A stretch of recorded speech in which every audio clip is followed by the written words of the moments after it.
Está iniciando mais um episódio do Fronteiras da Saúde, o nosso podcast do Núcleo de Combate ao Exercício Ilegal da Medicina aqui do CIMERS. Eu sou Mônica Berg, diretora aqui no CIMERS. Esse podcast a gente gosta de comentar vários temas abordando todas as áreas da medicina e abordando as fronteiras da saúde, as fronteiras com outras profissões que também são da área da saúde e fazem interação com a medicina. Uma interação que sempre é bem-vinda, sempre é muito bem-vinda, nos traz benefício, principalmente para os pacientes traz esse benefício. E hoje vamos falar de um tema prevalente, que é a cefaleia. Um sintoma que parece simples, que parece que todo mundo já teve uma dor de cefaleia, dorzinha de cabeça, tá? Então, parece simples, mas tem que ter uma avaliação médica bem cuidadosa, criteriosa, entender da onde está vindo esse sintoma. Cefaleia é um sintoma, não é um diagnóstico, né? Isso a gente precisa entender. Para essa conversa, a gente convidou um médico bastante especialista no assunto, Dr. Alexandre Guerreiro, neurologista, especialista em cefaleia, ampla experiência clínica, né? Pesquisa também na área da neurologia. Seja muito bem-vindo, doutor. Agradeço muito, obrigado pelo convite. É um prazer estar aqui, poder falar alguma coisa, né, sobre um tema que a gente conhece, então fica bem mais fácil, né? Fica mais tranquilo, né? Fica um assunto do dia a dia. Isso. Bom, cefaleia é uma queixa bastante frequente nos consultórios, né? Do ponto de vista clínico, quais são os principais tipos de dor de cabeça e como é que a gente consegue diferenciar eles?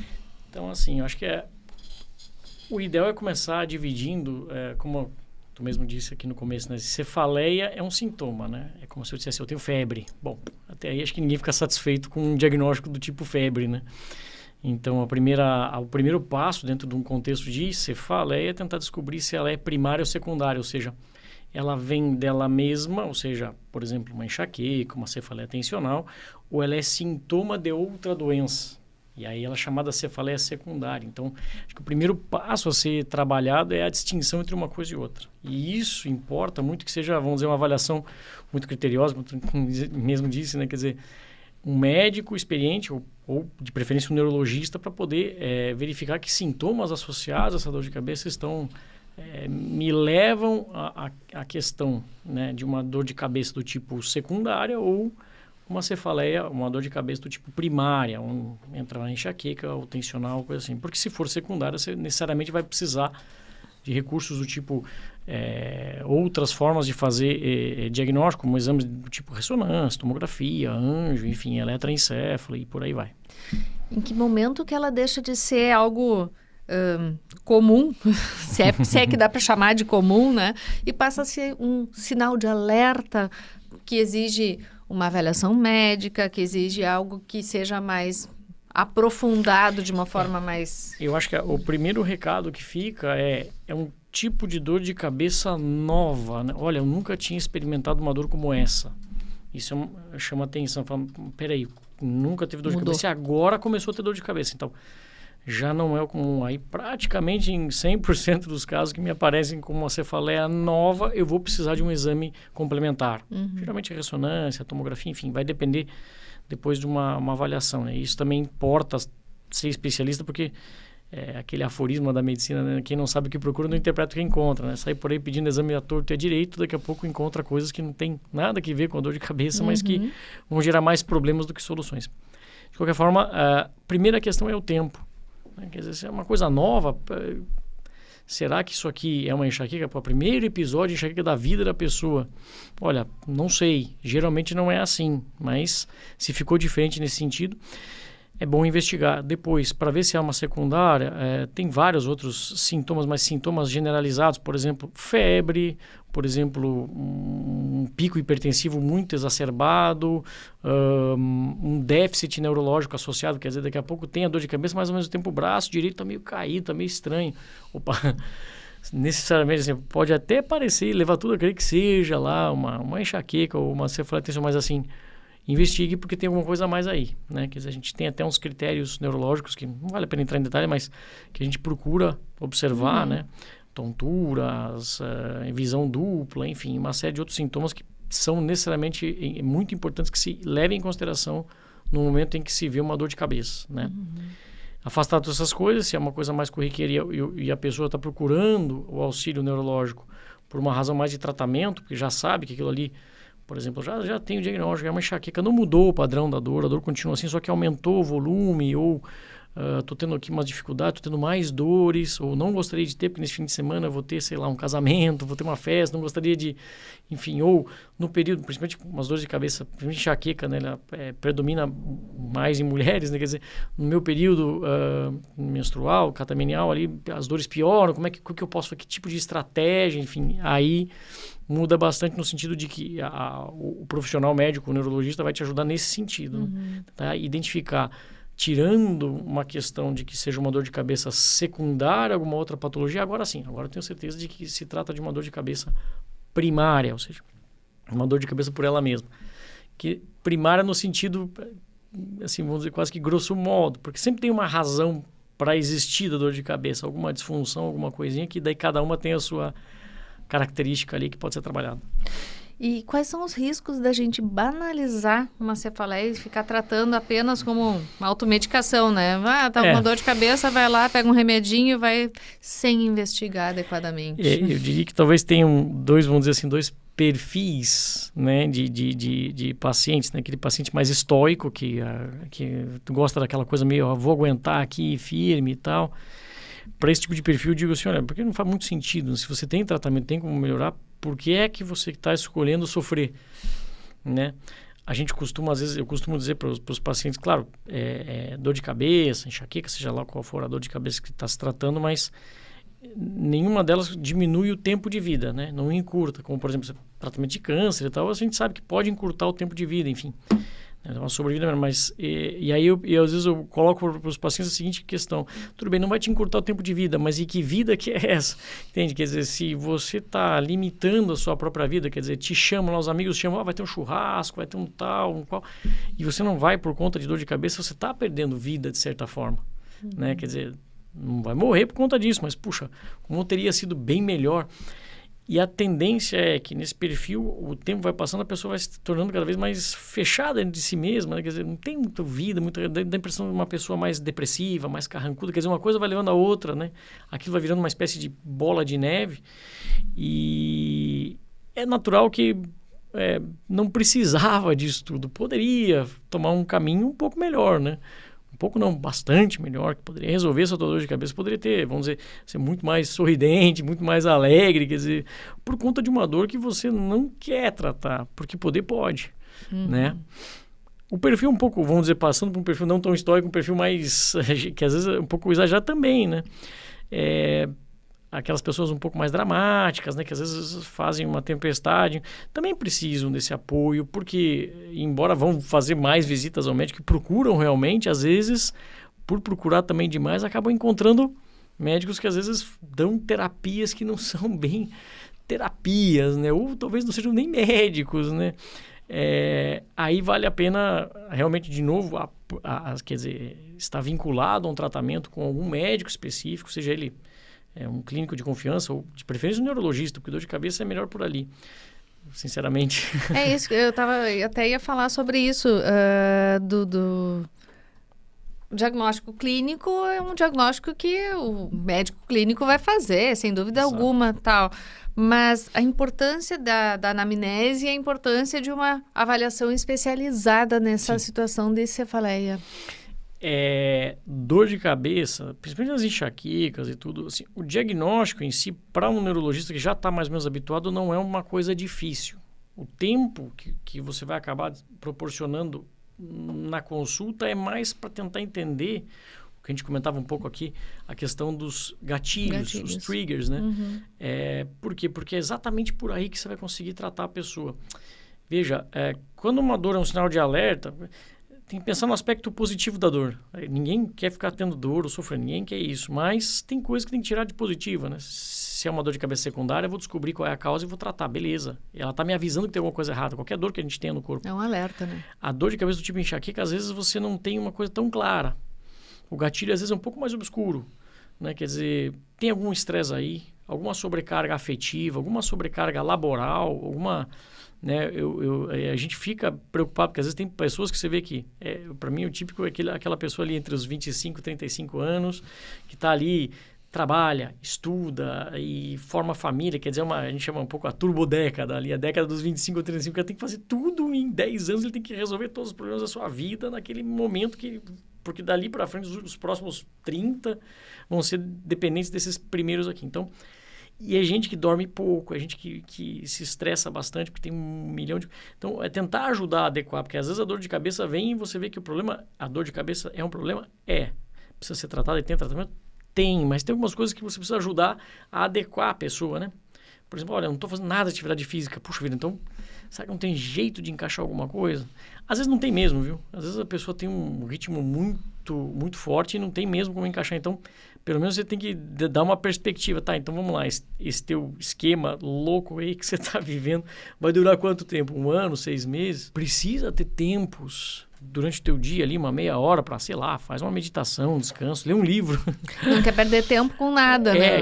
Acha que é uma perda de tempo. Então, a pessoa transforma... É como se transformasse a própria vida em produção. Quer dizer, a vida não é produção. A gente produz algumas coisas, tá? Mas não é 100%, 24 horas por dia. Quer dizer, relega o tempo do sono, tira o tempo do descanso e tal, para produzir. Não sei se vale tanto a pena assim, sabe? Às vezes é de repensar, mas enfim. Organizar os descansos. Eu digo às vezes assim, olha, final de semana tem que ser uma coisa meio sagrada. Não é à toa que a gente tem um domingo de descanso, sei lá, um sábado, sei lá, o dia que você escolhe para descansar, mas tem que ter um dia para parar. Pra você fazer outra coisa, né? Uma coisa que te gere prazer, que se descansa, porque senão o corpo não é uma máquina, né? A gente não liga como liga o carro, assim, vai indo até acabar a gasolina, não. Tem que ter os períodos. Até o carro a gente para, né? A gente para fazer uma revisão de vez em quando, troca. Tem que fazer a revisão, ele vai pedir a conta em algum momento. Entende? Então, isso é uma coisa importante. Quer dizer, esses ajustes... É legal do cefaliatra, o cefaliatra acaba sendo um pouco... eu sou neurologista, não sou psiquiatra, mas a gente faz um pouco, às vezes, de terapeuta, porque tem muita coisa que você vê, puxa vida, olha, essa sua dor de cabeça, o gatilho é esse. Então, pelo menos dá um norte, quem sabe faz isso, faz aquilo, um esporte, uma atividade física, né? Tenta achar alguma coisa. Eu gosto de falar, quando falo de atividade física, eu acho que é muito importante, e eu sempre pergunto para os pacientes, qual é a melhor atividade física que existe? A pessoa fica pensando, natação, tênis, não sei qual. Mas, aquela que eu gosto, as outras não sei. É que está sendo praticada, né? Exatamente. Eu gosto desse negócio aqui, então vai, né? Dança, por exemplo. Eu sou dermatologista e me perguntam qual é o melhor protetor solar. Assim, o melhor protetor solar é o que está sendo usado. O que tu gosta de usar, que vai usar todos os dias, é isso aí. Mais adaptado. Mas hoje a gente vê muita informação diversa, né? Muita informação circulando em rede social e muita coisa boa e muita coisa ruim, né? Infelizmente, a gente tem muita coisa que é duvidosa, que a gente não sabe a origem, que não sabe a fonte, tratamentos milagrosos, a pílula mágica, né? Quais são os perigos dessas abordagens? Olha, a gente, como médicos, né, a gente sabe que não existe muito milagre. Bom, eu acredito em milagres, tá? Acho que até existe, mas eu não faço. E eu não posso apostar nisso, também não posso. Mas não tem muito milagre. Não achar que uma pílula, sei lá o que, vai te resolver um problema que já está há décadas, né? Não vai ser aquilo ali. Pode ser que no primeiro momento até dê algum alívio, mas logo depois vai ter um preço. Então não tem. A abordagem mais segura ainda é a abordagem que a gente usa, que é baseada em evidência clínica. Teve um estudo, os caras levaram a sério, realmente testaram esse assunto. Eu trabalho com pesquisa clínica, eu sei que isso aí é bem criterioso, é custoso, é difícil, não é de qualquer jeito que se faz. Você é sujeito ao crivo de todos os outros colegas. Isso aqui é colocado à discussão pela comunidade inteira científica, quer dizer... Não é brincadeira. Então, assim, e existem tratamentos bons? Existem. A gente sabe que tem muita terapia em dores de cabeça que funcionam muito bem e graças a Deus, tá cada vez melhor, né? enxaqueca, que é a mais comum das dores de cabeça, que mais, não é a mais prevalente, mas a dor de cabeça que mais leva a neurologistas e leva a emergência, é a enxaqueca, tem tratamentos novos. Estão chegando agora as novas terapias via oral, anti-CGRP, vamos entrar em técnico para não deixar chato, mas são via orais que funcionam muito bem. As injeções anti-CGRP, o próprio toxina botulínica utilizada, né, com os estudos PREEMPT 1 e 2, que demonstraram assim, realmente uma redução no volume de dor. Quer dizer, não tem... Agora, ir para uma aventura, bom, é uma aventura. Provavelmente vai dar algum problema, né? Mesmo que me reduza a dor, mas pode ter efeitos colaterais que a gente esquece um detalhe, né? Que a pessoa com dor tende a topar qualquer coisa, né? É um risco, né? Se falarem que o chá não sei quantos resolve, a pessoa vai, mas nunca pensa na questão segurança, que é a primeira questão que se faz em pesquisa clínica. Isso aqui é seguro? Primeiro, aliás, tem aquele também, um aforismo hipocrático, quase lá do Hipócrates, né? Primum non nocere, né? Quer dizer, primeiro não faça mal, depois tenta ajudar. Exatamente. Que é a segurança, a gente tem que prezar por isso, né? E daí a gente tem muita coisa acontecendo, novidades por aí, das coisas que a gente enxerga, lógico. E neuromodulação é uma novidade que é interessante no tratamento da cefaleia também? Tem evidências. Conduzida por médico, conduzida por quem? Pois é, e aí que está o X da questão. As neuromodulações têm vamos dizer assim, posição dentro do tratamento das enxaquecas, seja da cefaleia tensão, tem sim. Os protocolos são mais ou menos fixos, são mais ou menos rígidos, e o que acontece é que, como é um procedimento que exige um aparelho que às vezes vamos dizer, adquirido às vezes você pega lá, tem uns até saíram o Cefali e tal, alguns, só que o problema é que quando isso aqui vira, vamos dizer, como é que eu posso explicar? Uma espécie de moda, né? Quer dizer, todo mundo acha que já entendeu tudo e já começa a fazer o aplicar, então vem profissionais que não são da área, não fazem um diagnóstico adequado, quer dizer, colocam aparelhos ou devices, quer dizer, que não vão dar resultado, e o grande drama aí, principalmente na neuromodulação, que de fato não é tão, vamos dizer, no critério de segurança não é tão difícil, não tem grandes problemas você fazer neuromodulação e tal, mas o problema é, você queima o método. Imagina que todo mundo agora começa a fazer neuromodulação de qualquer jeito. Não existe nenhuma regra, tá tudo certo, então eu boto lá uns eletrodos, boto de qualquer jeito, em qualquer lugar, ânodo, cátodo, coloco estimulação magnética, enfim. E você começa a usar aquilo ali e começa a não funcionar. O que vai acontecer? Quando alguém sério propõe para um paciente que já passou pela mesma situação, mas não funcionou, vai te dizer na lata: doutor, eu já tentei, esse negócio não funciona. Então você fala, puxa vida, é que também queimaram o método. E isso é um drama que acontece. A própria toxina botulínica também já, por vezes, tá sendo queimada, né, em seu método. Exatamente. Bom, que impactos que a gente traz para o paciente? Quais são os impactos de um tratamento inadequado ou muito tardio numa qualidade de vida em pacientes de cefaleia crônica? Lembrar que quando a gente fala tratamento que funcionou tardio, significa que você perdeu algo que não dá mais para restituir, que é o teu tempo. Imagina passar, sei lá, 10 anos da sua vida tendo dores e tal, perdendo churrascos, festas e encontros e, enfim, negócios mesmo, né? São 10 anos que não voltam. Não posso, agora que eu acertei, eu queria voltar a ter 25 anos. Não dá. Agora isso já foi, né? Então, é a primeira perda de tempo, que a gente tem uma irritação com isso. E, de fato, é mesmo, né? Então, você não tratar adequado já é uma perda de tempo, porque tem tratamento. Não teria por que estar perdendo tempo com isso agora, né? Depois, não tratar direito, quer dizer, mesmo agora, né, tirando o aspecto perda de tempo,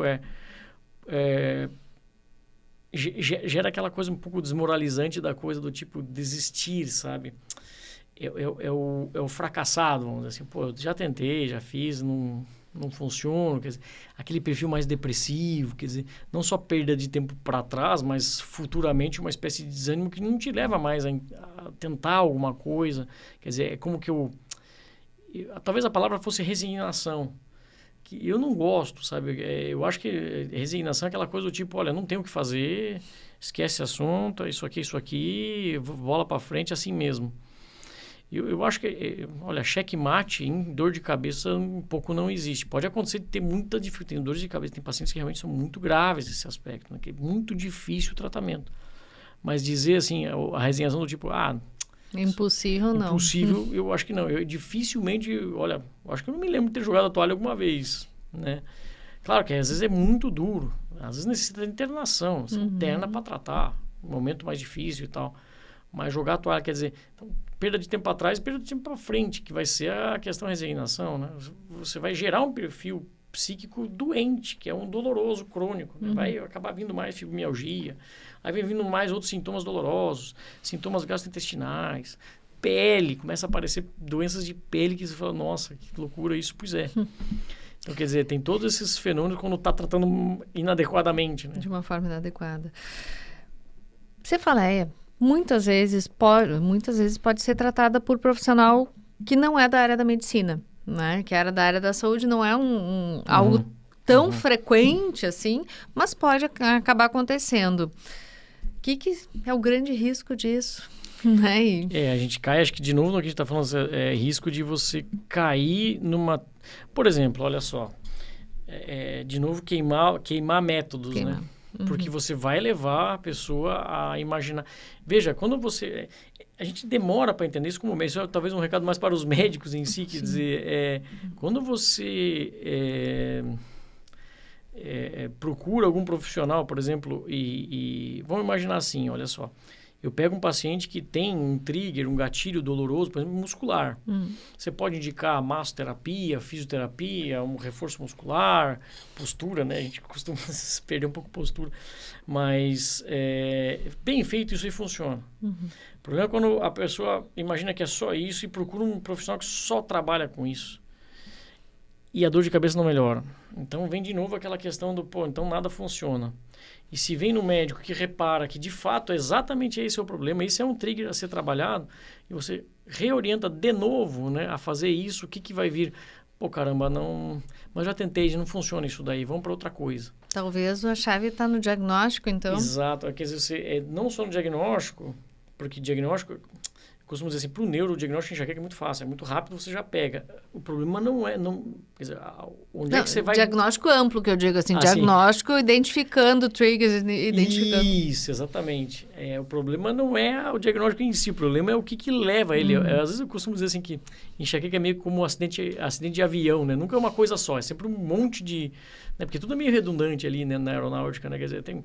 o piloto que estava meio distraído, a aeronave estava um pouco atrapalhada, a pista molhada, o carinha lá na torre de comunicação também estava um pouco distraído. Que essas coisas vão se somando e bumba, acontece, né? Enxaqueca é meio parecido, assim, é difícil que você encontre geralmente é mais do que você vai vendo que tem vários fatores ali que estão, então você vai trabalhando cada um deles de maneira, às vezes é o sono, a gente esquece que às vezes, eu estou falando mais de enxaqueca porque é o dia a dia nosso, claro. É a maior parte da enxaqueca desses pacientes, mas sono ruim, né? Até dormir demais pode dar enxaqueca, de menos e demais, a gente sabe as desregulações, então aquela pessoa fala, é muito ruim porque eu durmo pouco durante os dias da semana porque eu tenho que trabalhar, tenho que estudar, não sei qual. Aí chega no sábado, aquele sabadão, você fala, nossa, amanhã eu vou acordar, sei lá, a hora que eu acordar, desliga tudo e acorda com dor. Porque dormiu demais, né? Porque o cara passou um pouco ali das 8 horas, média, né? 7h30, 8 horas por dia, o cara passou para 9, 10, 12 horas. Então, quer dizer, tem que ir ajustando essas coisas, né? Tem que ir indo ponto por ponto, vendo qual é o gatilho. Como num acidente aéreo, é no detalhe que tá o The Devil's in the Tail, né? O diabo tá no detalhe ali, é um ajuste aqui.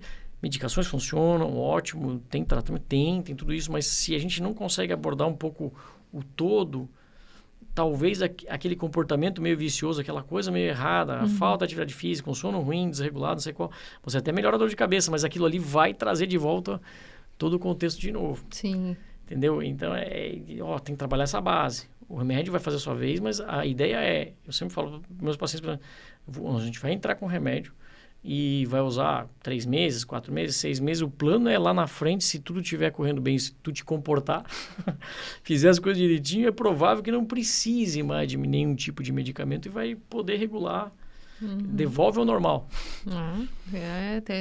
Tem uma boa expectativa de futuro, que ótimo. Estamos num mundo de informações, de redes sociais, de mídias e informação em excesso praticamente, né? Muita informação mesmo. Excesso de informação e de desinformação. Como é que a gente consegue reforçar essa importância da consulta médica especializada nesse quesito cefaleia? Olha, esse negócio, né? Bom, a gente pode falar mais concretamente as IAs da vida, né? Eu acho maravilhoso, uma ferramenta fantástica. Eu utilizo muito, enfim, acho que não tem como não usar isso aí. É uma ferramenta, é como eu querer voltar a usar carta escrita ao invés de e-mail, por exemplo. Não dá, né, gente? Agora já passou por uma nova fase, então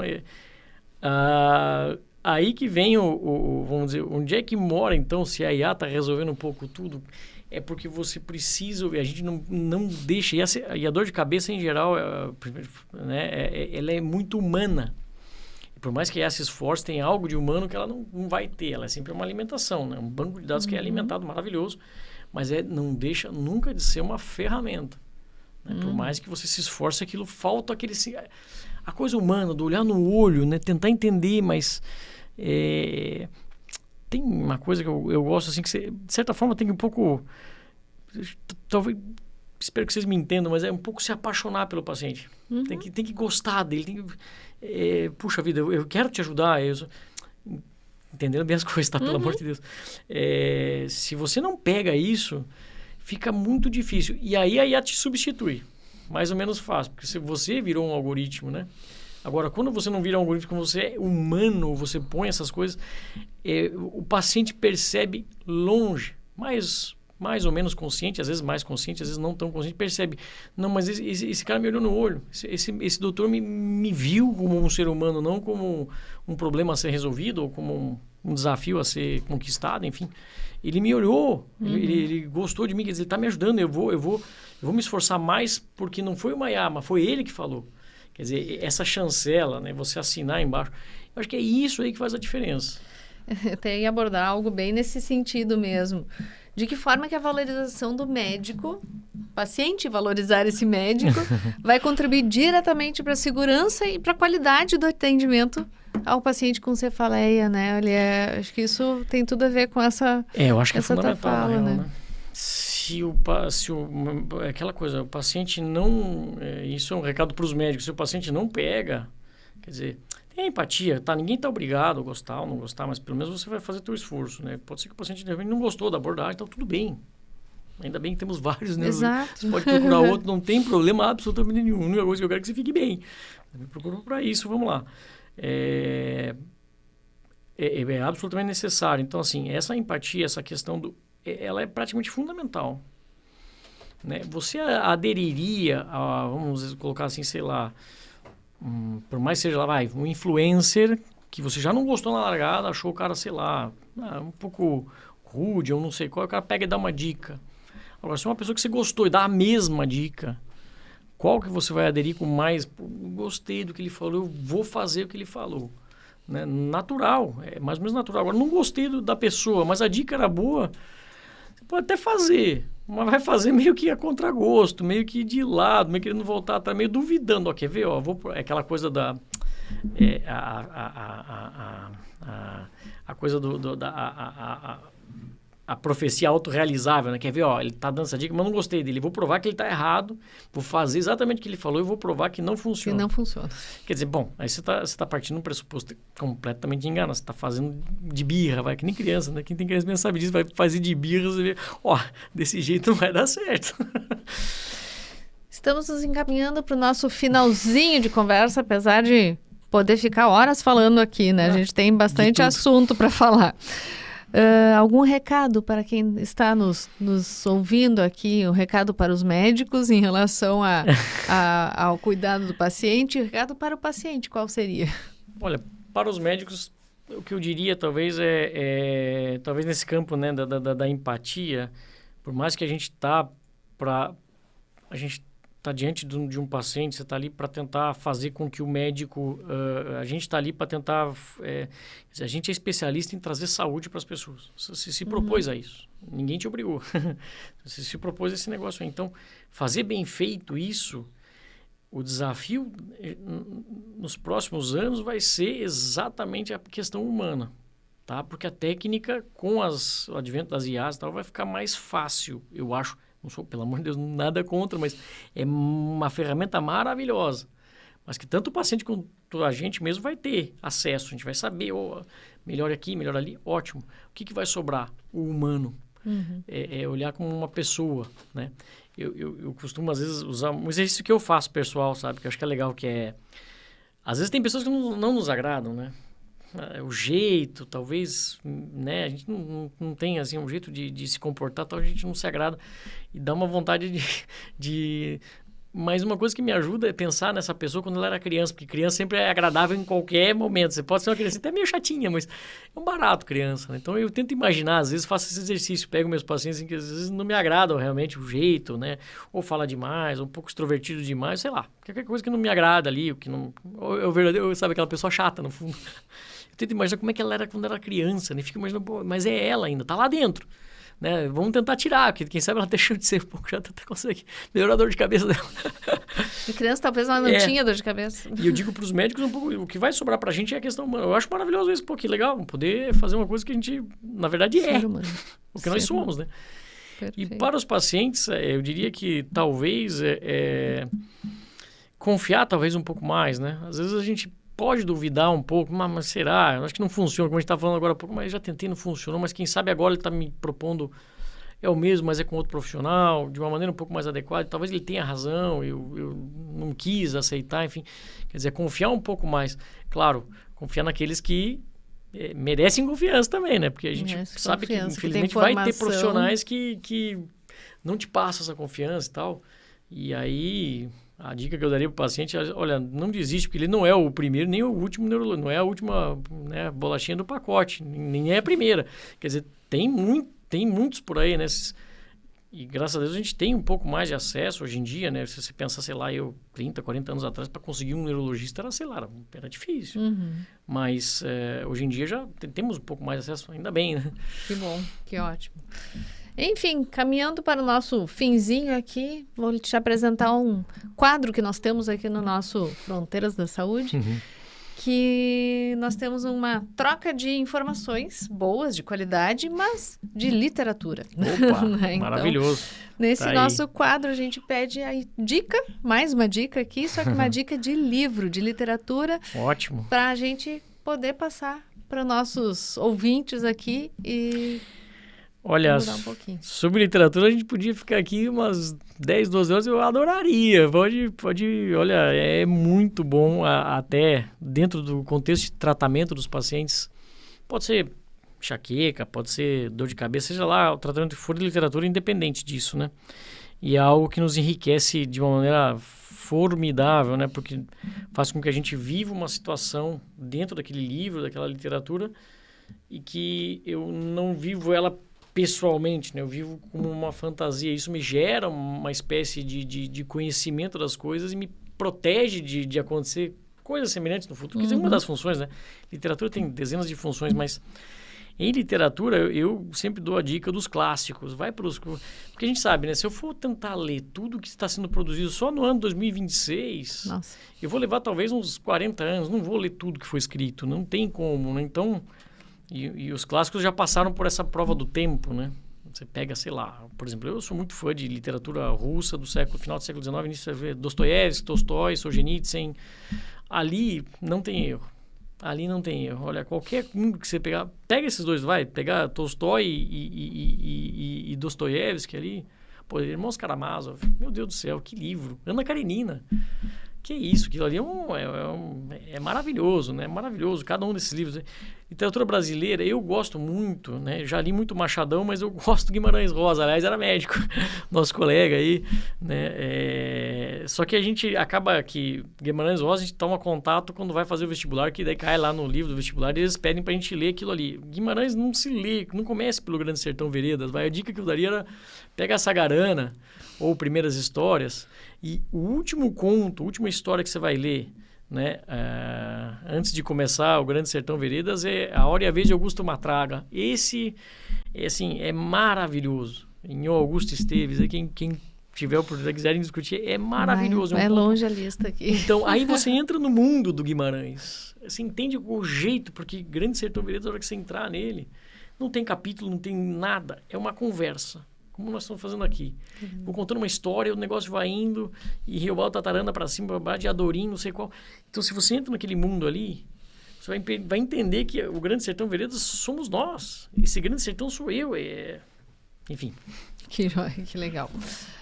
Para fechar o nosso circuito de literatura aqui, sempre que nós trazemos convidados aqui, o nosso convidado é presenteado com uma indicação de um livro. Convidado anterior que indicou este livro. Ai, que legal.